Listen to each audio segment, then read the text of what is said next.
Riley enters his third season as head coach of the Trojans and returns 11 starters from 2023, which saw USC finish 8-5, capped off with a win in the Holiday Bowl. Coach Riley, welcome to the Big Ten. We'll begin with your opening statement.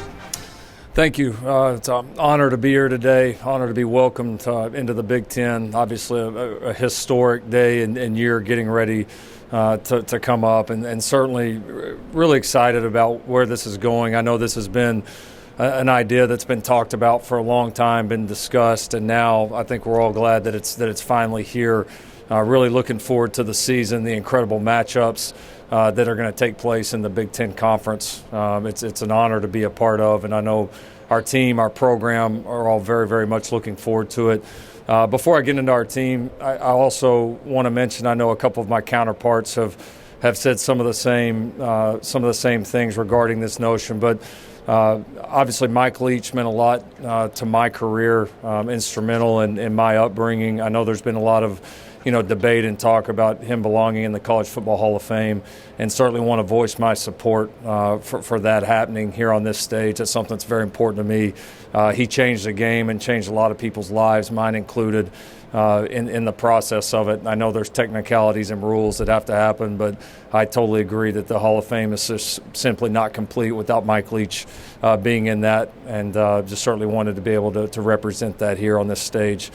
Regarding our football team here at USC, there's a lot of excitement, and I think really this season in some ways for us began in the Holiday Bowl in our win against Louisville, where we took a lot of our younger players, a lot of the guys that we've been developing behind the scenes over our first 2 years in Los Angeles into a game against a really good opponent. Obviously, guys played very well, handled the situation well, and I just feel like there's been a lot of momentum within the program off of that game and some of the moves that we've made, some of the changes that we've implemented over the first 2 years. And so we certainly have had a great offseason. We've welcomed the addition of Danton Lynn, along with the new defensive staff that we think makes it one of the preeminent defensive staffs in the country, and certainly can feel that impact on our field and within our program. And certainly that was obviously a big change and a big focus point for us this offseason. Going into the Big Ten Conference this year, we're certainly looking forward to the new venues, the new challenges, getting a chance to compete against other great players, other great coaches throughout the league. But one thing that I've been steadfast on since the day I got to Los Angeles was our standards will never change there. Our standards at USC are to compete for championships. Whether we're in the beginning of this rebuild that we undertook 2 years ago and throughout our entire time here, which is going to be a long time. We are certainly looking forward to competing for championships every year, and now it's just Big Ten championships, and so really looking forward to the season, looking forward to the matchups, and really a historical first year for USC in the Big Ten Conference. Thanks, Coach. We'll open it up for questions. We got first row. Hey, Coach Riley, Nick Hamilton, Nightcast Media. Wanted to ask you about Zachariah Branch. What are some of the improvements that you've witnessed during the spring ball, and what are some of the improvements you would like to see him continue in this season as you all move forward? Zachariah Branch had a really an outstanding freshman year for us. He's an incredibly explosive player. I mean, even when you're used to being on a college football field and really talented players are somewhat the norm, he's a little bit different in the way he moves, and also his strength. He had a great year for us last year, especially as a returner. Was one of the most dominant returners in the country, if not the most. We've really challenged him this year to become a bigger part and a more consistent part of our offense. I think that is really going to be part of his evolution. He had some really good moments for us offensively last year, but he wasn't as impactful as he was on special teams. And certainly I think he's growing as a receiver, as a ball carrier, understanding offenses, understanding route running, understanding defenses, how we're trying to attack people. There's just a maturity and a growth process that we've really pushed him on, and I think he's handled it well. We got a really talented young group of receivers there that got a chance to showcase their skills in the bowl game, and certainly have had a really good spring and look forward to big things this season. Second row on your right. Hey, Coach. Will Decker, LA Football Network. You guys were able to hire DeAnton Lynn in this offseason. What was the hiring process like with Lynn, and what has impressed you so far through about 6 months of work with DeAnton on your staff? Yeah, we had some time. Certainly, we had 6 weeks in between our last regular season game and then the Holiday Bowl, and so we were able to get a little bit of a head start on that search. And yeah, I mean, listen, the number of names that wanted this job was pretty cool. And honestly, it was probably a little bit different than what it would have been 2 years ago when we came to LA. So I thought that was really revealing just within our profession about how this job is viewed. But honestly, I had my first call with Danton was about probably a 30-minute call one night, and I hung up the phone. I knew, like, deep down in my gut, like, that's the guy we're going to hire. I just thought he fit what we want to do from a team and a culture standpoint. He obviously, authored the biggest turnaround in defensive college football last year, and I got to see a front row seat at that. Playing UCLA, obviously, like we do every year. I thought the changes he made there were staggering. I loved his NFL experience, especially some of the trees that he came out of. And then we shared, I think, a lot of very similar beliefs into how great defense should be played and developed, kind of finished each other's sentences in terms of, philosophy and how we felt like this would be built. And I think the last thing was a guy that was going to be able to – we're still in our climb here. And our talent base has gotten better, and it's going to continue to get better.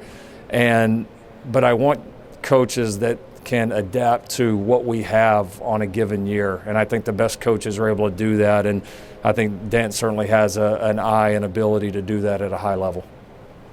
Second row on your left here. Hey, Lincoln, Colin Wilson with the Action Network. You had 135 missed tackles during the season, only 6 in the bowl game. How much can that be attributed to Lynn coming in and getting Matt Entz to come in as from a program that he was and the success he had? What was the process of getting him to come in and be a part of the defense? Yeah, Dan wasn't even coaching, so hell, if he did that, wait till you see what he does when he's actually coaching. I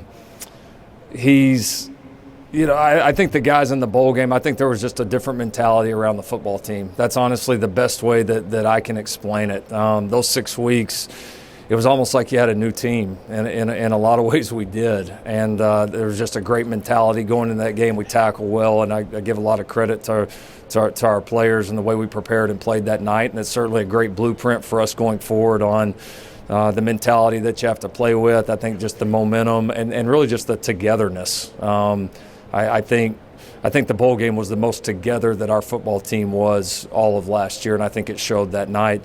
Hiring Matt Entz, among others on the defensive staff, were certainly just as important as the defensive coordinator hire. Matt was a little bit of an outside-the-box hire, but I've always been a fan of what those guys have done at North Dakota State, the job they've done, developing players consistently, playing at a high level, playing very disciplined football, and then to be able to bring in a guy that's been a coordinator, that's been a head coach. I just felt like it's going to make every part of our program better, not just our defense, not just our linebacker room, and he's certainly done that. I mean, to be able, for Dant to have that guy in the room, for me to have, be able to grab Coach Entz and sit down and talk about things more from a head coaching perspective has been great. He's brought some tremendous ideas in terms of development that we've implemented in our program. So it would be, I think, foolish of me to bring in a guy like that and not use him and not lean on him. And we certainly have done that, and he's been just a tremendous addition to our staff. First row on your right side. Kenneth Berry, Touchdowns and Tangents. Lincoln, in regards to the defense, how much has this defense kind of molded and changed the identity of the team, just based on, you talked about all the new coming people and all the coaches you brought in? How have they really kind of set a tone for the team? And in regards to Hall of Fame coaches, Jeff Tedford stepped down. What does his impact on you in regards to just developing QBs and the West Coast offense and growing the game? What impact has he had on you? Yeah, Coach Tedford, obviously, we're all, really just keeping him in our thoughts. Obviously, hated to see that news. He's been somebody I've watched from afar from a long time. I got a chance to compete against him many years ago when in the Holiday Bowl. But obviously the job he's done with quarterbacks, with offenses, with teams, he's been one of those guys that I've always watched and admired very much, and I've gotten to know him a little bit here over the last few years, which has been great. But certainly wish him the best. Yeah, and I think in terms of our defense, listen, we know that's an area that we have to take jumps, and that's why we made the changes that we made. I think our team and the people within the walls and that actually know what's going on feel that momentum. You could feel it in spring ball, and I think all of our players, offense, defense, special teams, are all equally excited about the changes that were made and the way that our defense performed this spring and the momentum that's coming. Fifth row, slight right. Dustin Schutte, Sports Illustrated. Lincoln, I apologize in advance, but I got to ask this question. A few years ago, you sent out a tweet that went viral, fair or unfair, about your smoked Easter brisket. Just curious if you're still working on your barbecue skills out in L.A. I need to improve my photography skills, not my barbecuing skills. So absolutely, I got to work on it a little bit this summer. On your left side. Hey, Coach. Mark Holkin, WeAreSC.com. This past off season, USC has been the topic of conversation, even at other conference media days. What's your takeaway from that? What do you think the message is behind that?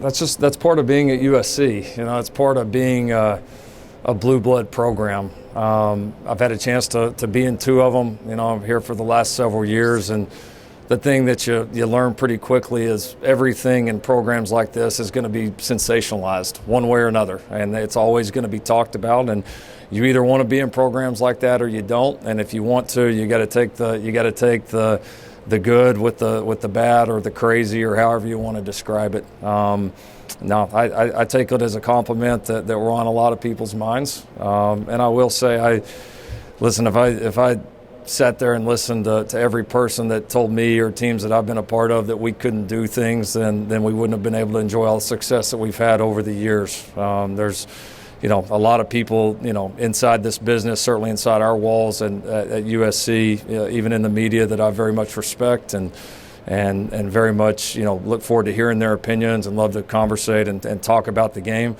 But honestly, anybody outside of that, I just made a decision a long time ago to not pay attention to it, and I think that served me well so far. Coach Lincoln Riley, thank you so much. All right, great. Thank you.